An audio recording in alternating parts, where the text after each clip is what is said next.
Greetings, Iain from RTO here.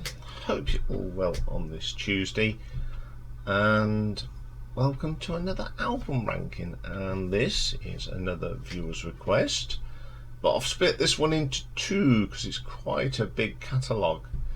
We're talking about Alice Cooper, so how I've done this, it's the easiest way to do it. This week we'll look at the Alice Cooper band, and then next week we'll look at the solo stuff. So, Alice Cooper band group formed in 1964 in Phoenix, Arizona. The band consisted of lead guitar singer Vince Furniel, stage name Alice Cooper of course, Glenn Buxton on the guitars, Michael Bruce on guitar and keyboards, Dennis Dunway on the bass, and Neil Smith on the drums. Furnier legally changed his name to Alice Cooper, and of course he had that big solo career that's still going, and we'll talk about that next week. But the actual band came inactive after 1975.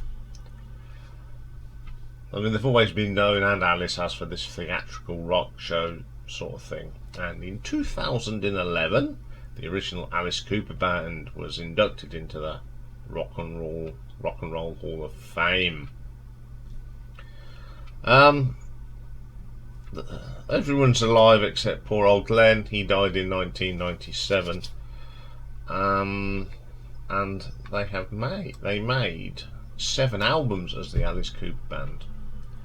Now I think they're pretty. There's a couple, as you'll find, the 2 in the bottom are okay. They're not brilliant, but the ones after that are all really strong albums.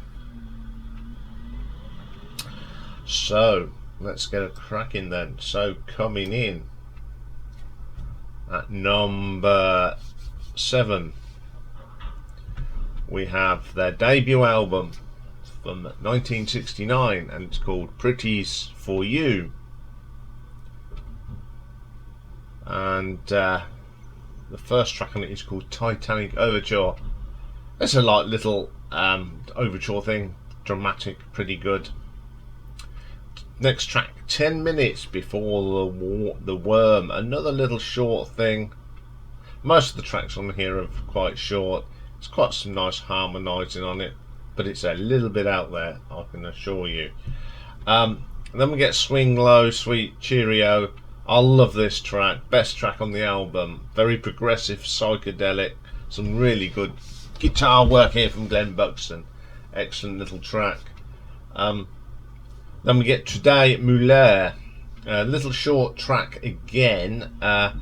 Nothing wrong with it, it's just a bit bizarre in places for a very short track. Then we get Living. This is very 60s, but a little bit dysfunctional in places, although it has got a really good guitar solo from Glenn Buxton. Then we get Fields of Regret, another psychedelic sort of rock track here. Nice vocal from Alice Cooper, very psychedelic. No Longer Umpire, very disjointed, but it has got a really good bass line from Dennis Dunaway. I like his bass line on that one, really good. Levity Ball, it's another sort of rock track of the time, 60s rock track, pretty good. BB on Mars, a little short track, some great guitar work from Glenn. It's just crazy Alice Cooper, isn't it? Reflected, some great drumming here from Neil at the beginning, real good. Apple Bush, it's a bit weird, I really don't get that one. Earwigs to Eternity, nothing special again, it's only a little bit of a track. Changing, arranging, I think this is a bit of a filler to me. It doesn't do anything. It's got a nice guitar riff, but the rest is just ordinary. Not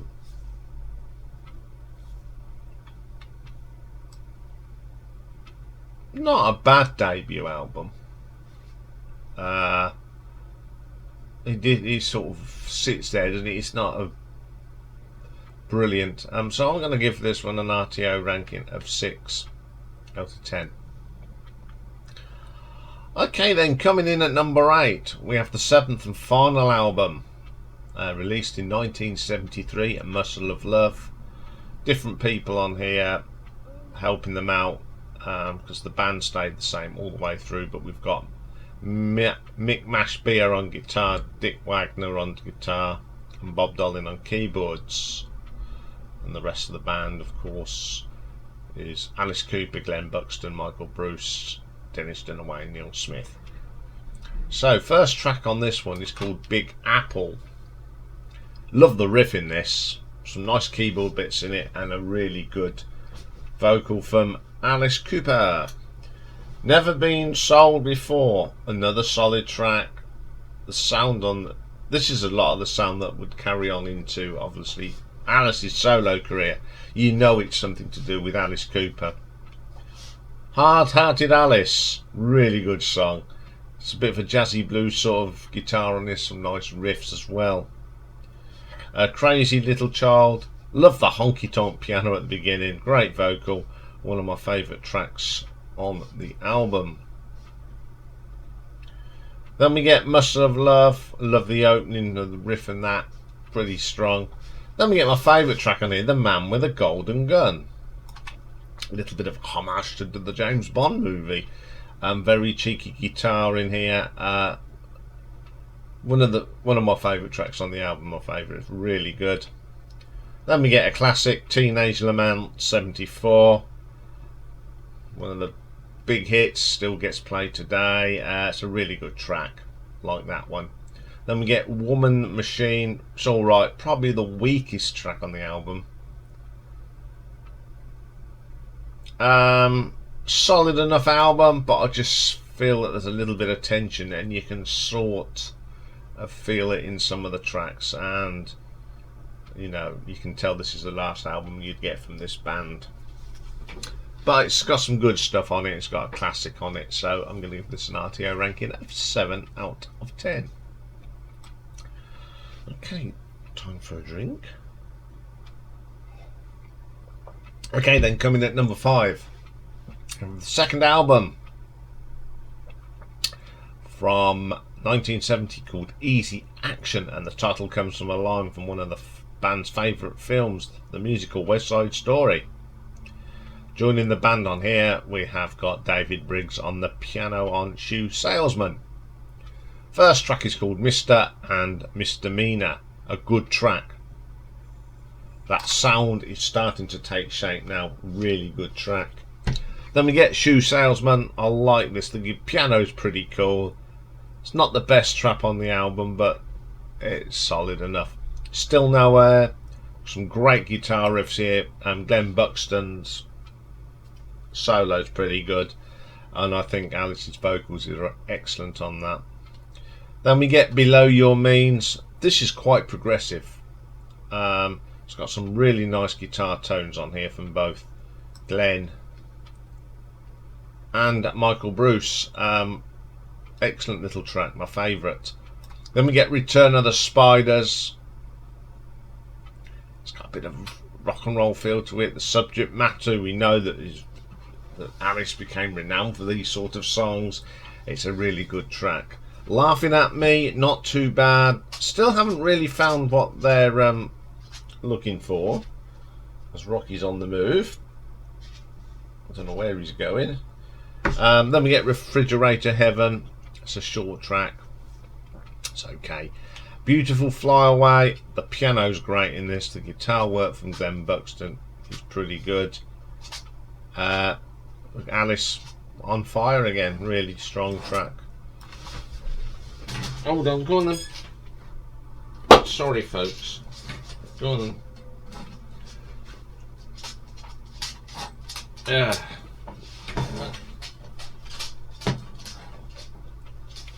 Sorry folks, that's what happens when you get a doggy. Where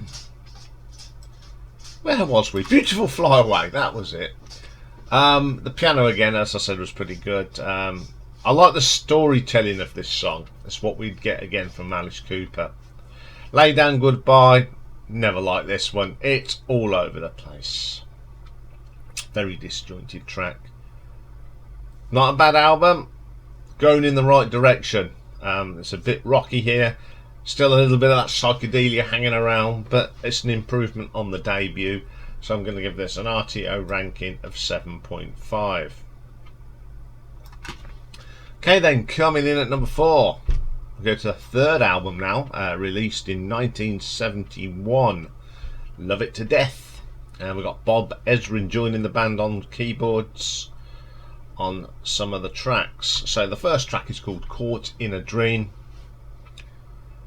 I love that opening riff. The interplay between Michael and Glenn is really good. Nice little rock track. Then we get I'm 18, classic track from Alice Cooper. Still played today, of course. It's always been a good track. There's not much you can say about that one, is there? Long Way to Go, solid rock track. This is good old-fashioned rock track. Excellent. Black Juju, like this track a lot. Quite bold for the band. Very theatrical song, but I love it. Is It My Body? Now I think this is when that real Alice Cooper band sound started. It's got that classic start to any sort of great Alice Cooper song. Alice's vocal is great. I love that song. My favourite on the album. Then we get Hallowed Be My Name. Glenn Buxton's guitar work, really strong on this. That sound is definitely coming through now. Second Coming, another solid song. Great bass line from Dennis. Vocal delivery from Alice is brilliant as always. Ballad of Dwight Fry, the piano is great on this. Good little solid rock track. Oh dear. Then we have the donkey of the album, a track called Sunrise Bringing the Morning. Okay, I like the solo on that, but the rest of it's awful. But I still, even to this day, I still prefer the original. We're not allowed to talk about that no more.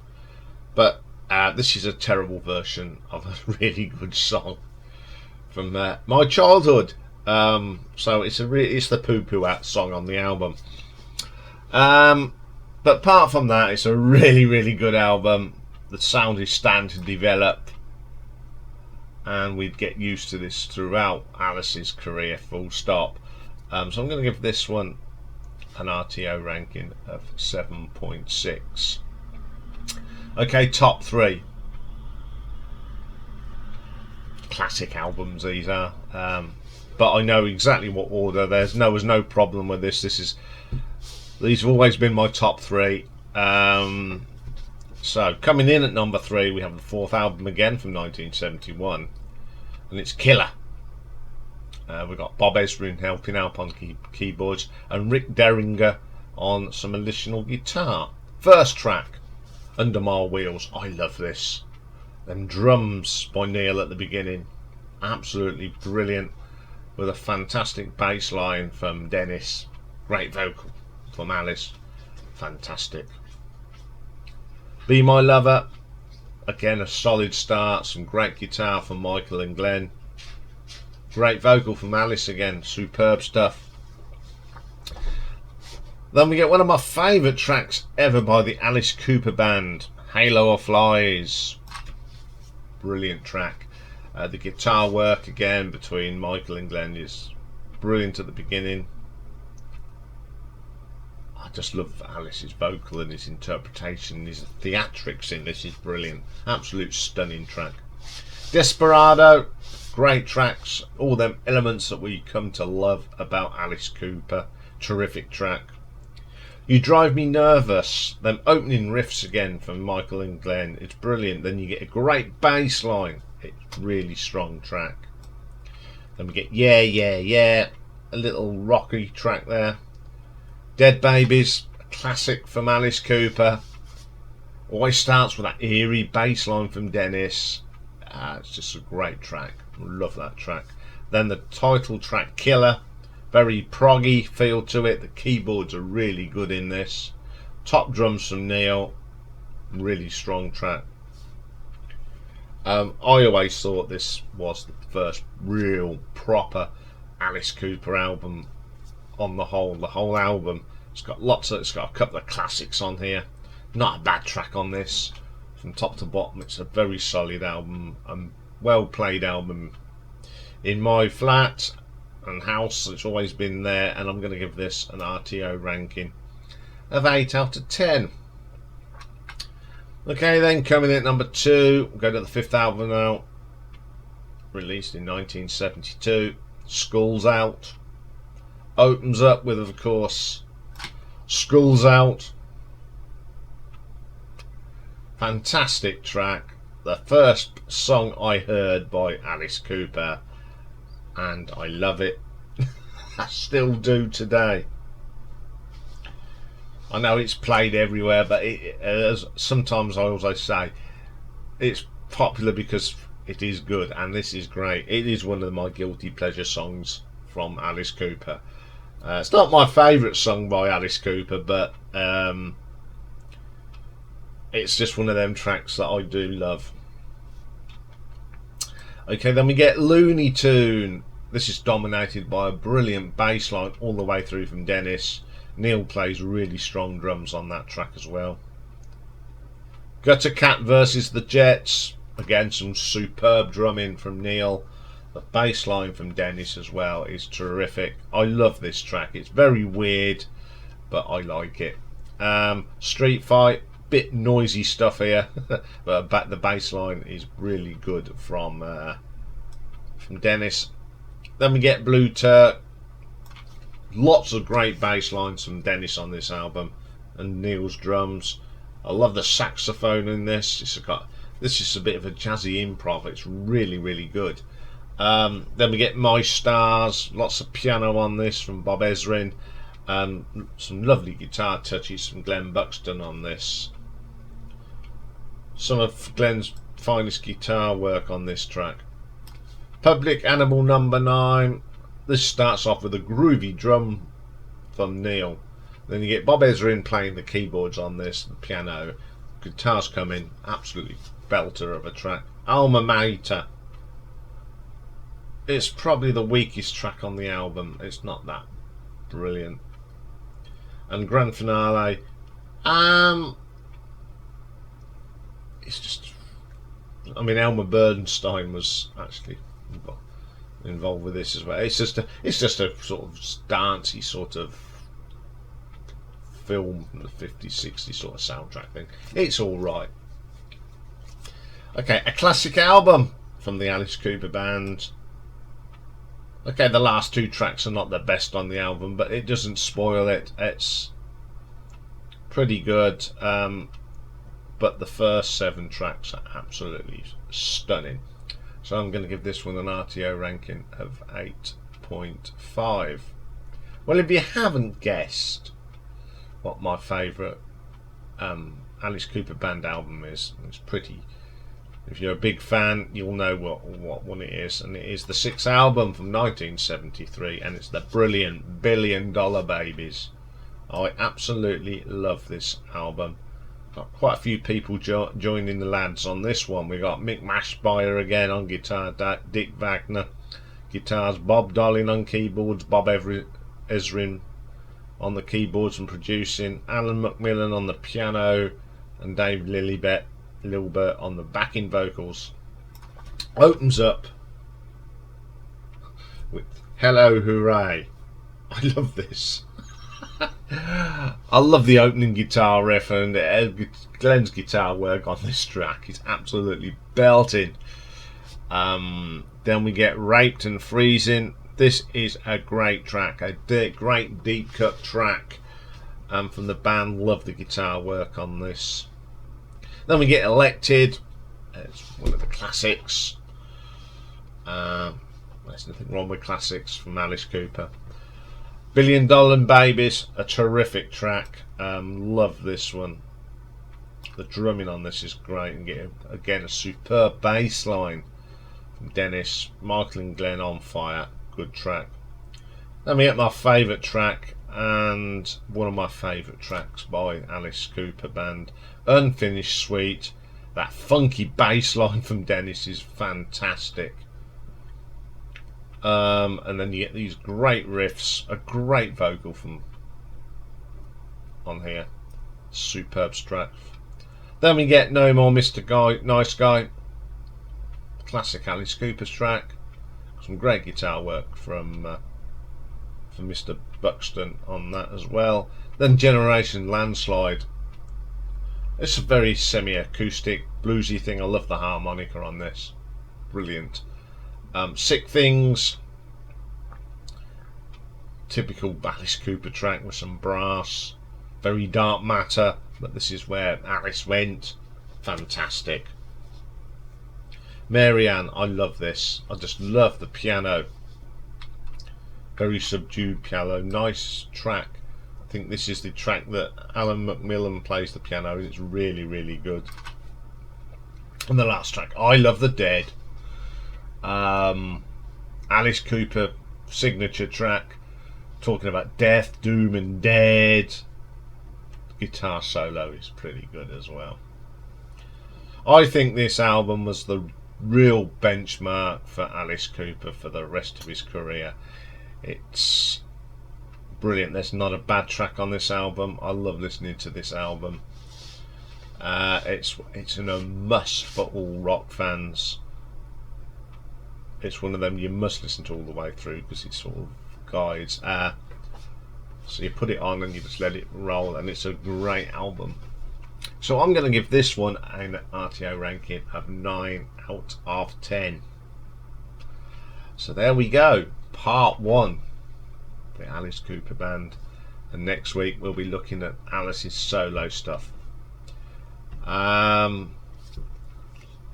be back later for a very special retro ranking this week. This week is the 45th anniversary of another living legend that sadly passed away in tragic circumstances. I'll talk about Mark Bolan.